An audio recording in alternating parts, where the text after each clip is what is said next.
G'day and welcome back to Be Last. Wow, that last episode was a bit of an epic, wasn't it? 4 days of camping, 3 days of sailing, 3 different boats. Yeah, it turned into a bit of a monster, that one. Plus I won a prize. I won a prize for the best adult fancy dress on the event. So that was worth it for the weekend, wasn't it? Now this episode is going to be a little bit different. I did say at the end of the last video that I've got plans for another adventure. Those plans have taken a little bit of a change. I was bringing my boat down for this week to do some sailing out on the sea. Wobbly stuff, you know, that stuff that wobbles, tastes a bit different, disappears now and again. It's all very strange, that sea malarkey. The weather forecast has said there is going to be no wind this week, so I didn't bring my boat. What I am going to do though is take you for a walk. I'm going to take you for a walk around what I think, as I said, is my favourite place in the country. So no sailing, but you can follow me around on a walk if you want to, and I'll show you the sights, show you the things that make this place so great to me. That all right? Hopefully that's fine, and let's get going.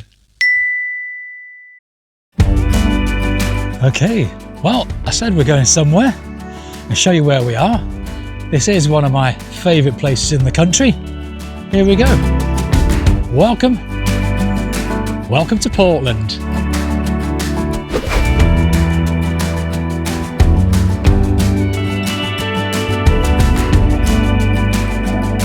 So our walk is going to start here at the Heights Hotel.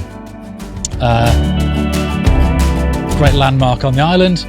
Everything may as well start here, because if I time it right, we can get back in time for the pub. The bar might not be closed. It's quite a long walk, about 4 or 5 hours I'd imagine at my pace, probably about an hour for everybody else. But yeah, we're going to go for a walk around the island. A couple of ways to go, anti-clockwise or clockwise. We're going to go anti-clockwise. There's a reason for that, which will come apparent a little bit later. But we're going to start with the coast on that side, where we're going to see some sculptures.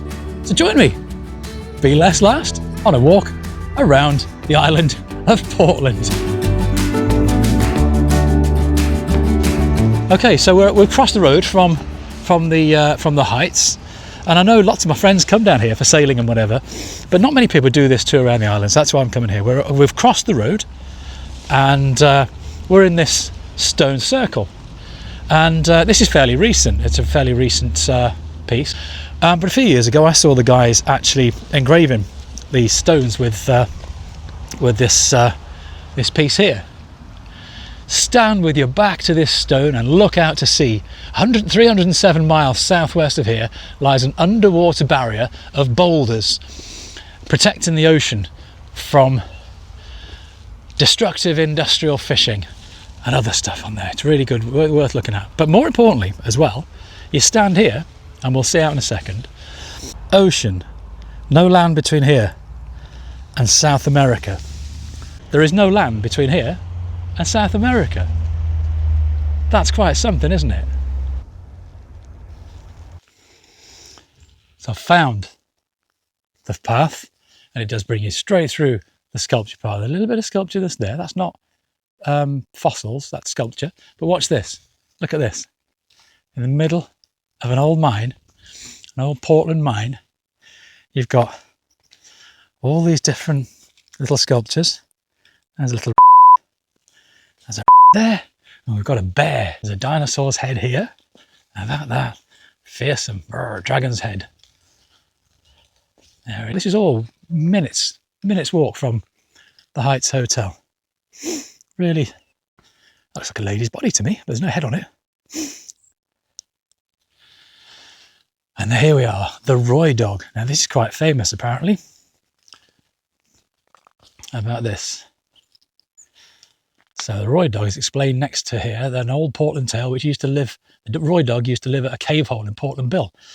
People say it had one red eye and one green eye, a bit like David Bowie, and known to hunt smugglers and fishermen that pass his cave. If you look closely, you can see the eyes of his victims weaved into his fur. Whoa, look at that. There's some eyes of the Roy dog's victims, multiple victims, and there's his David Bowie eyes. And there's the victim's eyes. Portland. Honestly, I keep banging on about it.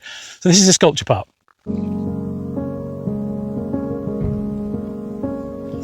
So out of the path, out of the sculpture park, onto the main path, and here.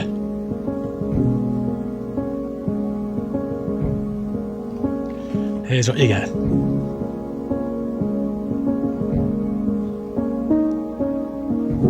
we're going to go down that path. But you can see why I didn't bring the boat. Look at those empty patches. There is no wind today. There's very, very, well, tiny breeze.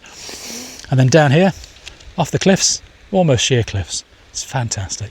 So what happens here is a strange bit now, because it really does change. One thing about this coast path, if you do want to come and do it, when it rains, it really does get boggy and slippy. It's quite rugged anyway, so always wear your boots. But if it's ever been wet or is raining, don't wear your Louboutins. So we've gone through the ruggedy bit, we've come through the sculpture park, and there's the roundhouse.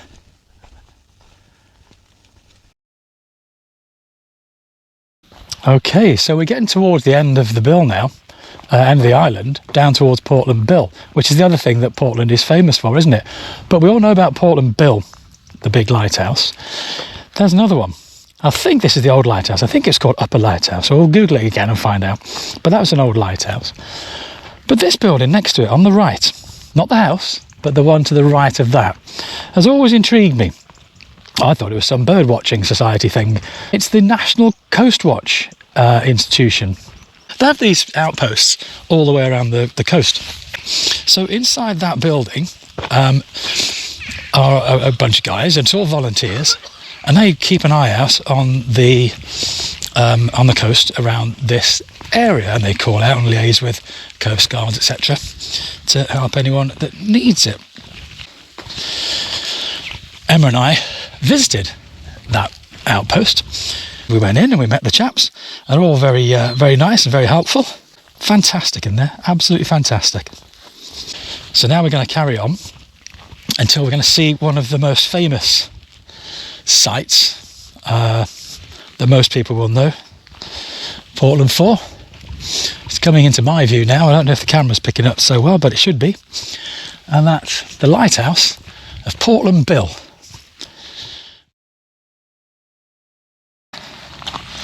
There we go, this is Portland Bill, and what we're going to be doing in a minute, I might have a quick break, I might have a coffee or something.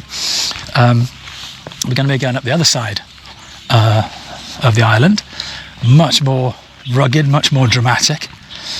We'll go and have a snack and we'll crack on with the rest of the walk.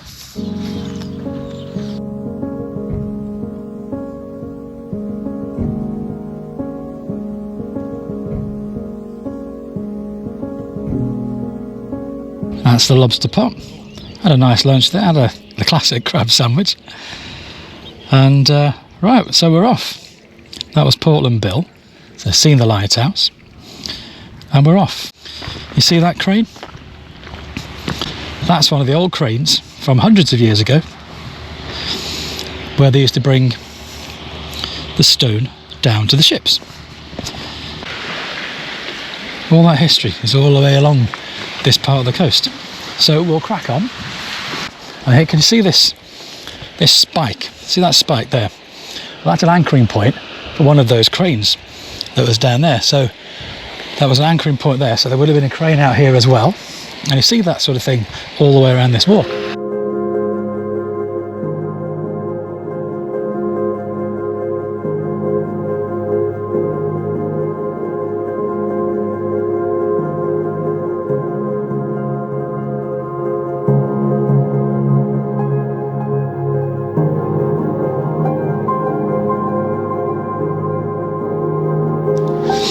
So we've had to come out over there from the path and we're up onto the road. So we're going to go and find the pirate graveyard, and it's up ahead of us. Probably about, I don't know, 10-minute walk maybe, but we'll crack on with that. We'll just go up because I'm just waffling as usual now. This is where I usually stay.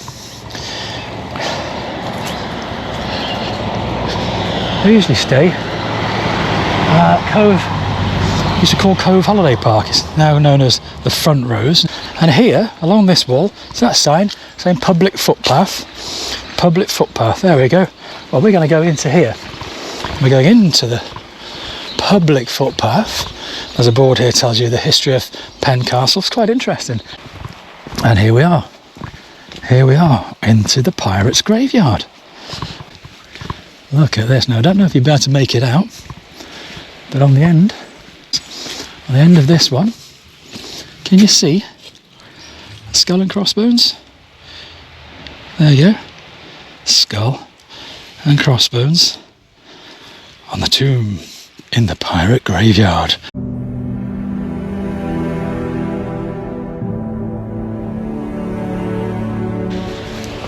So we've come down this path here, this one here, and down here sometimes, you look really closely at times, you will see seals in the sea here. There, to the beach.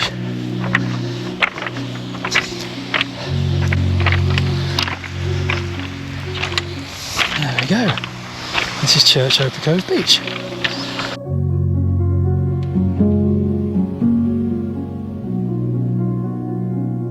So, after that treacherous walk down, I'm going to go back up.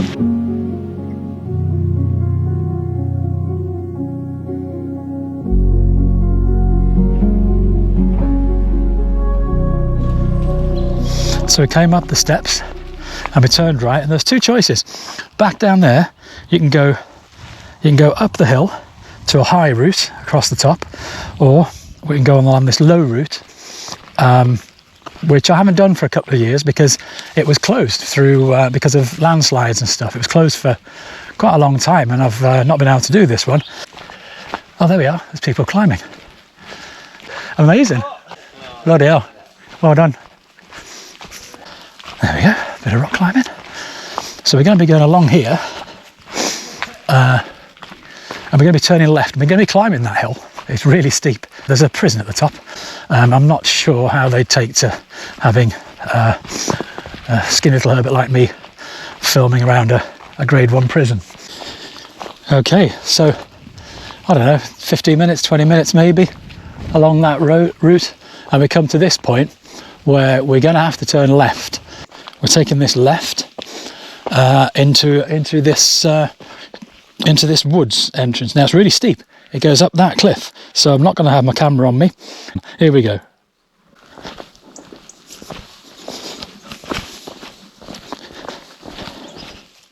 See, ooh, climb up, and you really do end up at the walls of the prison. And I'm being quiet because I think there's a prison officer behind me. But this is Grove Prison. Right, well, we've passed the prison now. There. And this bit, we're trying to do a diagonal. Now this building here is relatively interesting. I think it's called the Old Engine Shed. And yeah, probably the old engine shed for when they used to have the trains taking the stone.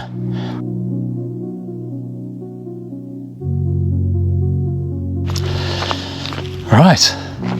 We've reached the point where we're going to see it's the high angle battery. I kept saying low angle battery. It's the high angle battery. And why I think of it as the low angle battery is because it's the high angle battery, but it's set so low you can't see it.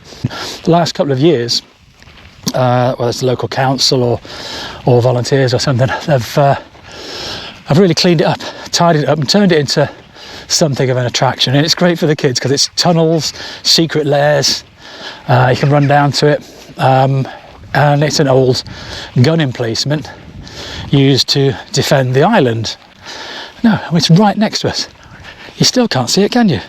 And it's right next to us. Here we go. So here's a little plaque, and all of a sudden you climb up here, and there it is. The high angle battery. That's a secret bunker there. This wasn't here the first time I came, and they've made a really good job of it.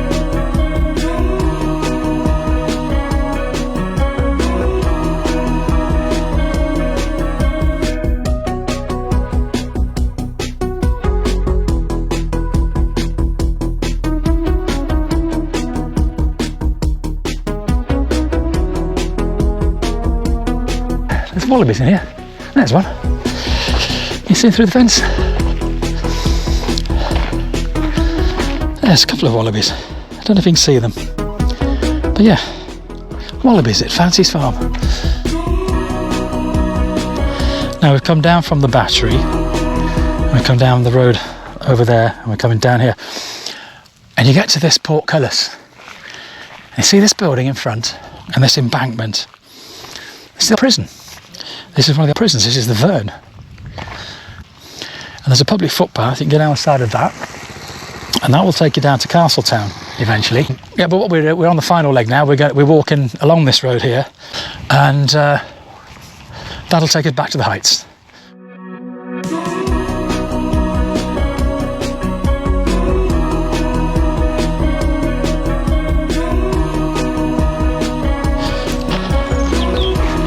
So, yeah, here we go, back to where we started about 4.5 hours ago. There are people outside. Looks like it could be open.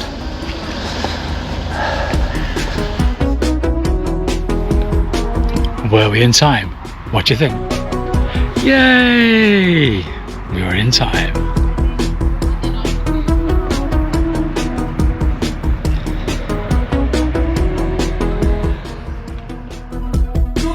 So we made it round the island. I haven't turned my Strava off yet. 10 miles. 10.05 miles at the moment, 4.5 hours. But yeah, 10.05 miles, 4.5 hours. So it's easily doable. That's me waffling and stopping occasions as well.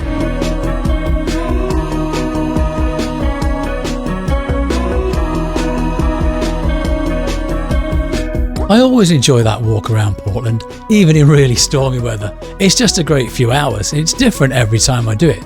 So hopefully you enjoyed that. Thanks so much for watching, and fingers crossed, next time I'll be sailing again. And who knows, maybe a bit of racing. Cheers.